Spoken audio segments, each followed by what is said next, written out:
How do you write unit tests for your application use cases implemented with CQRS? In this video, I'm going to show you how to verify the behavior of your CQRS handlers using XUnit, FluentAssertions, and NSubstitute. We're going to write unit tests to cover the behavior inside of the two use cases or command handlers that I have here, the create user command handler with this behavior inside of the handle method, and the start following command handler with this behavior inside of the handle method. I'm going to show you how to verify all of the possible paths inside of this method using unit testing best practices and mocking for our external dependencies. And I'm also going to show you how to verify method calls on your mocks. I'm going to start with the simpler use case, which is the create user command handler. So I already have a unit test project in place, the application unit test project, and inside of it I installed the XUnit as our test runner and Substitute for mocking and FluentAssertions for writing our test assertions. Now I'm going to add a folder that's going to match the path that I already have in my application project. So I'll start with a user's feature folder, and then I'm going to create a test class inside. So let me add the create user command tests class. So this will be the class that I'm going to use to verify the create user command. And I'm going to start by preparing some things that I'm going to need inside of all of my test cases, starting with the create user command. If we take a look at this command, it has an email, a name, and a Boolean flag representing if the user has a public profile. So I want to create a command that I'm going to be using inside of my tests. So let's create a private static read-only field that I will call the create user command. I'll give it a name of just command, and let's instantiate it. Let's use some valid values. So I'll say test@test.com as the email, full name for the name of this user, and then I'll pass in true for the has public profile flag. And then I want to create what I'm actually going to be invoking in my tests, and this will be the create user command handler. So let me copy this to make it easier on myself, and I'll create a new instance of a create user command handler, and let's call this the handler. And you can see that I'm getting a compiler warning here saying that the create user command handler is inaccessible because this is an internal class and it's not visible to any assemblies outside of the assembly that defined it. In this case, this will be the application assembly. So what I have to do is update the application project file and decorate it with an internals visible to attribute. So what this is doing is it's exposing internal members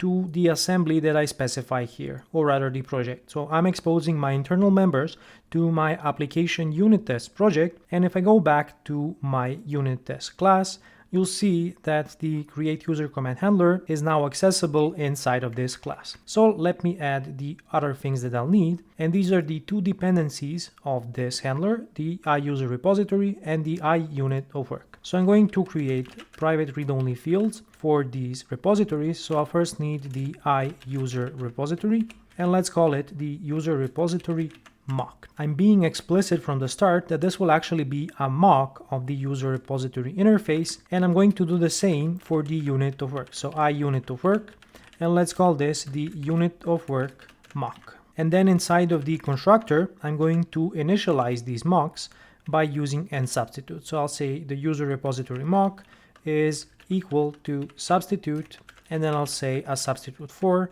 the iUser repository. Let's do the same for our unit of work mock. So I'll say substitute for our unit of work. And then finally, I can initialize the handler by simply calling the constructor, and I can pass in the user repository mock and the unit of work mock. So what is a mock? A mock is a fake implementation of our interface, in this case, the iUser repository and the unit of work interfaces, and Substitute is going to provide a fake implementation of these interfaces when I call the substitute for method. These implementations are going to be provided at runtime, and they allow me to configure the behavior on my mock interfaces. You're going to see how I'm going to use this right now when we write our first unit test. So what do I want to verify in my first test? Let me go back to my create user command handler, and let's take a look at the handle method. The first thing I have in the code here is creating an email object and checking if this is a failure result and returning an error if that is true. So let's validate that this functions correctly by passing in an invalid email. So let me go down to my test and let's give this test a proper name. I'm going to call this handle, which is the method that I'll be testing. Then I'll say should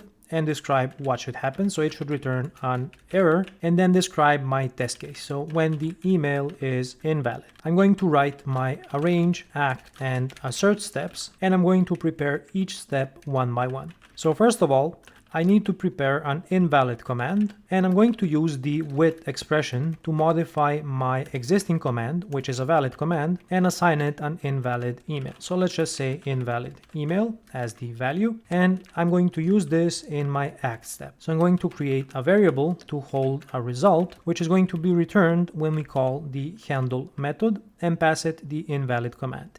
And I can even be explicit about my intent and rename this to invalid command. I'll pass in default for the cancellation token, and then I need to write my test assertion. So I'll say result error should be, and I already know the error that should be returned. It should be email errors invalid format. So with our first test in place, let's run our unit tests and see if our test is actually going to succeed. So I'm going to run all of the tests in my solution, and you can see that my unit test is passing and I'm getting the expected result in my assertion. So that's a good first step. Let's see what we're going to test next. Now I want to check if I'm going to get back an email not unique error when the user repository returns false for the isEmailUnique call. So we're going to have to configure our user repository somehow, and I'm going to show you how we're going to achieve this right now. So I'll create another test. I'll say public async task, and I'll give it the name of handle should return error when the email is not unique. I'm going to write again the arrange, act, and assert steps, and then I'm going to show you how we're going to configure these. So in the arrange step, what I want to do is configure the user repository mock.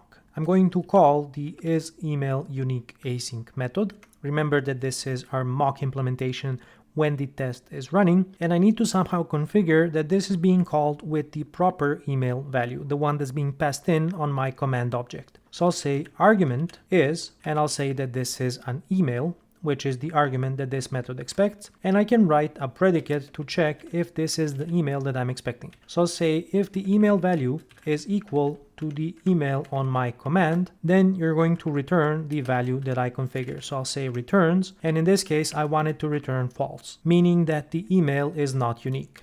So let's grab our result, and I'll call the handler. Let's call the handle method, pass in our command and the cancellation token. I'll actually pass in default for this. And I want to check that the error that we get back should be, and I'll say user errors and email not unique. So if I run this test, let's see what's going to happen. I'm only going to run my create user command tests, and you can see that they are both passing. The next thing I want to test is the happy path in my handle method. So let's say that the email is unique. I just want to check that all of this code is going to execute correctly and that I get back a success result. So let's write another test case to verify this. I'll say fact to create another unit test, and I'll say handle should return success this time, and let's say that the condition is when the email is unique. I'm going to write out the arrange, act, and assert steps, and let's see what we're going to check here. So for the arrange step, I'm going to copy the setup of my user repository mock, and I'll say that it's going to return true,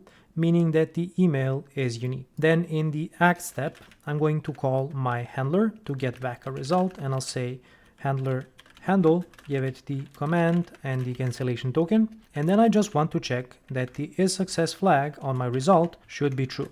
So if this evaluates to true, my happy path completed successfully and my test is going to pass. So let's execute this, and you can see that this is the case. So this wraps up all of the code paths in the handle method. We verified both of the if statements here and that we get back an appropriate error, and we also verified that we get back a success result from this method when a user is created. What you can also test with the help of NSubstitute is if these methods on your mocks are called correctly. So let's first do the simpler of these test cases.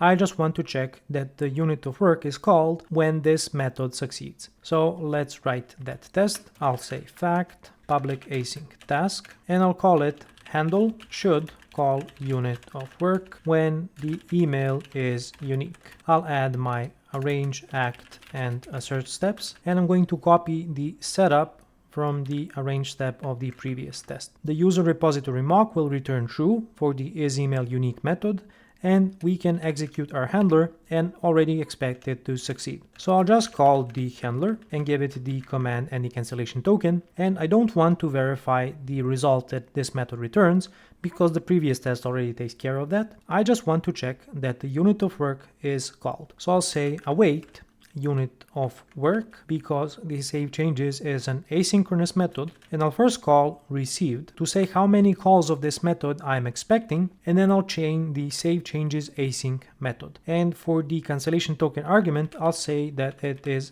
any cancellation token. I don't care about this value. I just care that the mock is called exactly once. So if I run my create user command tests, you'll see that they're all succeeding, and we have a way to verify that we are getting our expected method calls on the mock. And this is a really powerful feature of NSubstitute. I'll write one more test to verify that we are calling the user repository with the proper user instance. So here's how I'm going to validate that. I'll say handle should call repository when email is unique, and I'm going to write my arrange, act, and assert steps. I'm going to copy the setup of the user repository mock from the previous test. In the act step, I'm going to do something slightly different. I actually care about the result that I get back, which is a result of a GUID.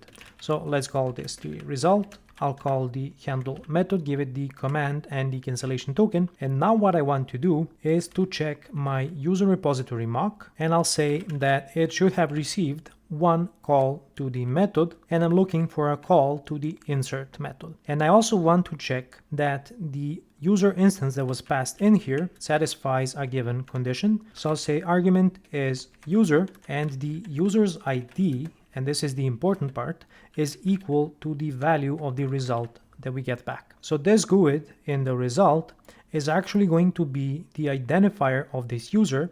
So if we get back the same identifier that was also used to call the insert method, we know that the proper user instance was passed to the repository. So let's also run this unit test and let's see if it passes. And you'll see that this test also succeeds. So we have verified all of the code paths in the handle method, and we also verified that our mocked repository and the unit of work are getting the expected method calls when we execute our unit tests. Now I'm going to write the unit tests for the start following command handler. This implements the use case when one user wants to follow another user, and we have a few dependencies, the user repository and the unit of work, the same as in the previous test, but we also have the iFollower service as a dependency. And then in the handle method, we have a call to the repository, fetching a user from the database and then another user, and then we call our domain service to execute the domain logic, and we get back a result. And finally, if everything succeeds, we just call our repository to process things in the database. So let's see how we would write our unit tests for this use case. So I'm going to create a feature folder in my application unit test project, and I'll call it followers. And then I'm going to create a test class for my start following command. I'm also going to prepare some things before we start writing our tests. And first of all, I'm going to need a user instance that I'm going to use for configuring my repository mocks. So I'm going to create a private static read-only user, and I'll say user create, and let's create our user. So I'll say email create, pass in a valid email, and then grab the value because this returns a result. I'll create a new name instance with a full name value, and I'll use true for the last argument. Then I'm going to create a command object. So this will be a private static read-only start following command. Let's call it the command, and I'll instantiate a new instance of the start following command. I'll just give it 2 random GUID values because I don't care about hard coding these values ahead of time. And then for my actual handler and its dependencies, let's first create a private read-only start following command handler, and I'll call it the handler. And then as far as the dependencies go, I need a private read-only iUser repository, and we will call this the user repository mock. Then I'm going to need an iFollower service. Let's call it the follower service mock, and I'll need the iUnit of work, and I'll call it the unit of work mock. Inside of my constructor, I'm going to initialize my mocks. So user repository is going to be initialized using NSubstitute, and I'll get a mock for the iUser repository. Let's do the same for the follower service. So I'll say substitute for iFollower service, and then I'm going to create a mock for the unit of work, and I'll say substitute for iUnit of work. And finally, I can initialize my handler by creating a new start following command handler, and let's pass it the user repository mock, the follower service mock, and the unit of work mock. So this concludes my test setup, and now I can write my actual test cases. So what is the first test case that I want to write? I first want to check that I'm going to get back a not found error when the user repository returns null for the first user. So let's start writing that test case. I'll start by decorating this with a fact attribute, and I'll say public async task handle should return error when the user is null. I'm going to write my arrange, act, and assert steps, and let's configure the user repository mock. So this time I want to configure the getById async method, and I want to configure it when it's called with the user identifier of the command. And in this case, I want it to return a null user instance. And then I can execute my handler and grab the result back. So I'll say await handler, and we can call the handle method, give it the command and a default cancellation token, and I can check that the error that we get back should be, and this time I'm going to call user errors, and I have to call the not found method and pass it the user ID to get back an error instance. So I'm checking that the error that we get back is a very specific error instance that also contains this user identifier. Let's go back to our test case and run the single test that I have here.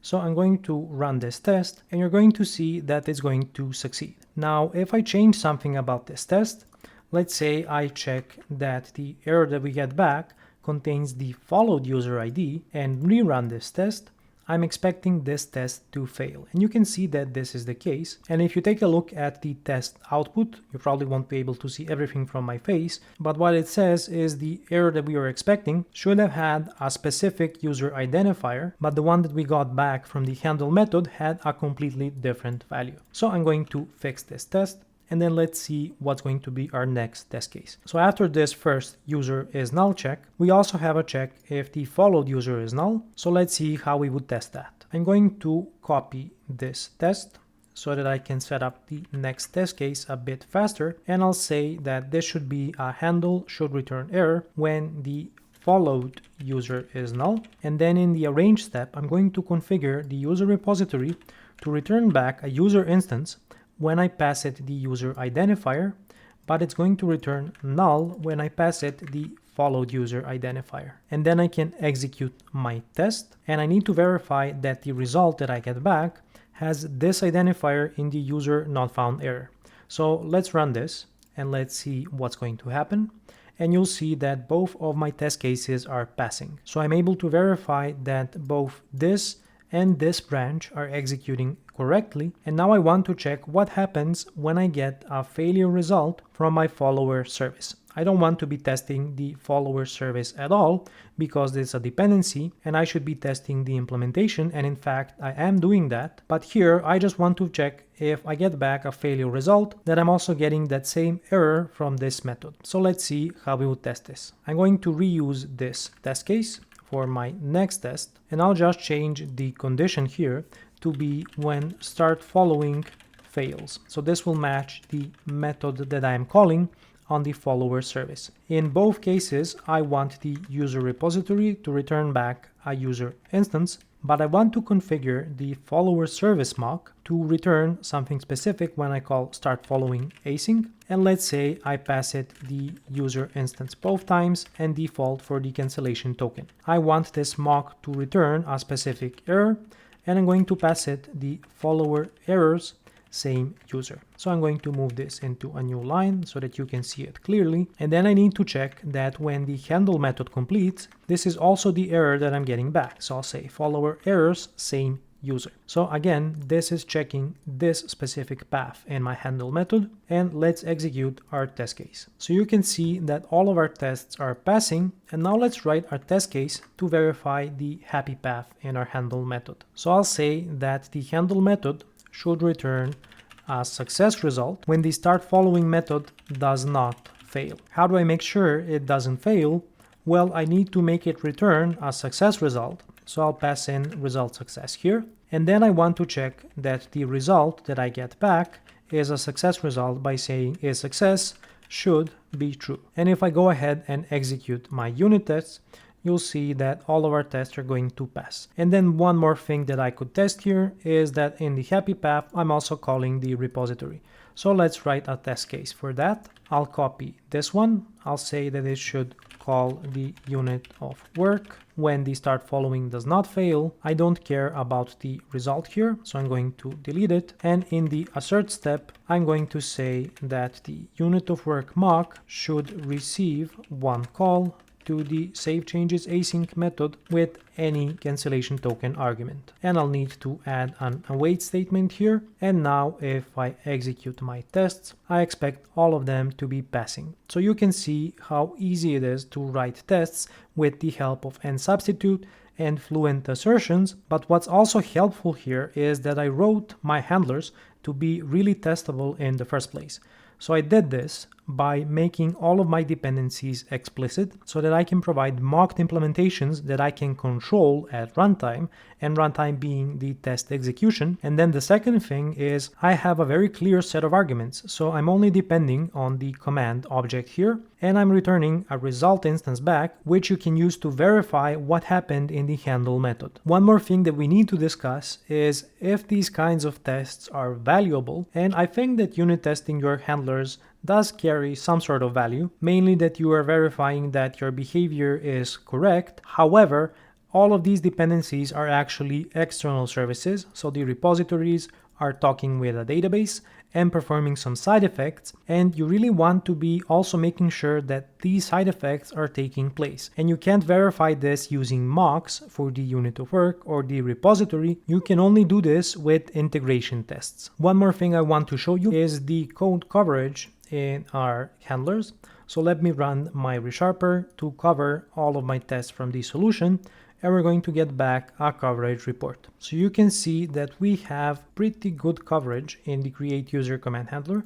In fact, we have 100% coverage, and also in the start following command handler. So this just means that we are covering all of the lines in this handle method with our unit tests. It doesn't necessarily mean that we are free of any bugs, but we have a way to catch these bugs if they somehow creep in. So let's say I update the if statement here to say if the email is unique, then you should return an error, and rerun my unit tests. Then what's going to happen is almost all of my tests will fail, and I'll get immediate feedback that something is wrong with my implementation, or my test could be broken, and I can go ahead and fix these tests. In this case, I know the bug is in the handle method, so if I go ahead and fix that and rerun my tests, they should all be passing again. If you want to learn how to write integration tests with Docker and test containers, then take a look at this video next, where I'm covering this topic in depth.